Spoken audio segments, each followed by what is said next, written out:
So we finally got the Reverse Grinch Kobe 6.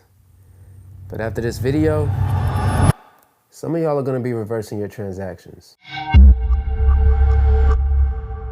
Yo, what's going on folks? Retrospective Dave here. And in this video, we're gonna be legit checking the Reverse Grinch Kobe 6. Now, if this is your first time visiting the channel, I try my best to give you detailed legit checks so you can rest assured that you got what you intended to pay for, which I'm assuming is an authentic sneaker. So if this type of content piques your interest, definitely consider subscribing. And without further ado, let's get into the shoe. So the Nike swoosh has a little bit of a spray paint effect to it, almost like as if someone took a stencil and sprayed the swoosh onto the shoe. You can actually see this in certain areas where there's a little bit of bleed over. So on the retail pairs, the swoosh is not perfect, nor do I think it was meant to be. In contrast, many of the replica pairs do have a more precise looking swoosh, so make sure you're paying attention to that detail. Moving on to the inside of the shoe, you will have a white mesh material that runs along the wall of the shoe. This portion actually overlays the main upper that contains the fly knit technology, and the portion that contains the fly knit technology is also overlaid by a pink strip that runs along the lace loops. Now, I usually show the footbed in the bottom of the insole, but for this particular shoe, I had to refrain from doing so for two reasons. One, it was very hard taking this insole out, and two, I didn't want to damage anything. But I was able to actually pull the insole away just a little bit so that you can see what's underneath, and there is a gray foam footbed underneath with red stitching. Also, if you pay attention to the lining of the insole, you can see that there is a blue line that goes around the edge. So I'm assuming that the material that's inside of that insole must be blue. Now, this is the part of the video that can make authenticating this shoe so much easier, so pay attention. All right, so what I noticed while inspecting the shoe is that the reptilian pattern is actually the same on both shoes. And here's some examples of what I'm talking about.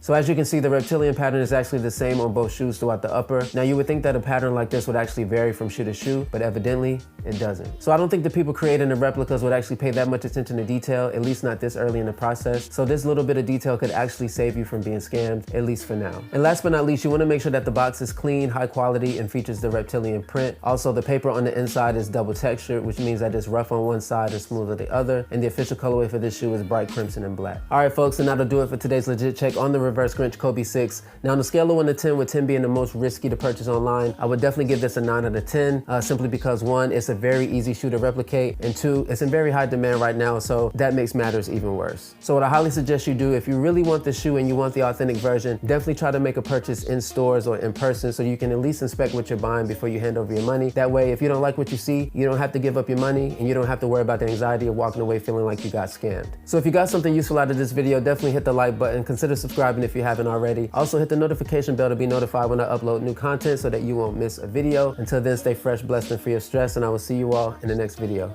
Peace.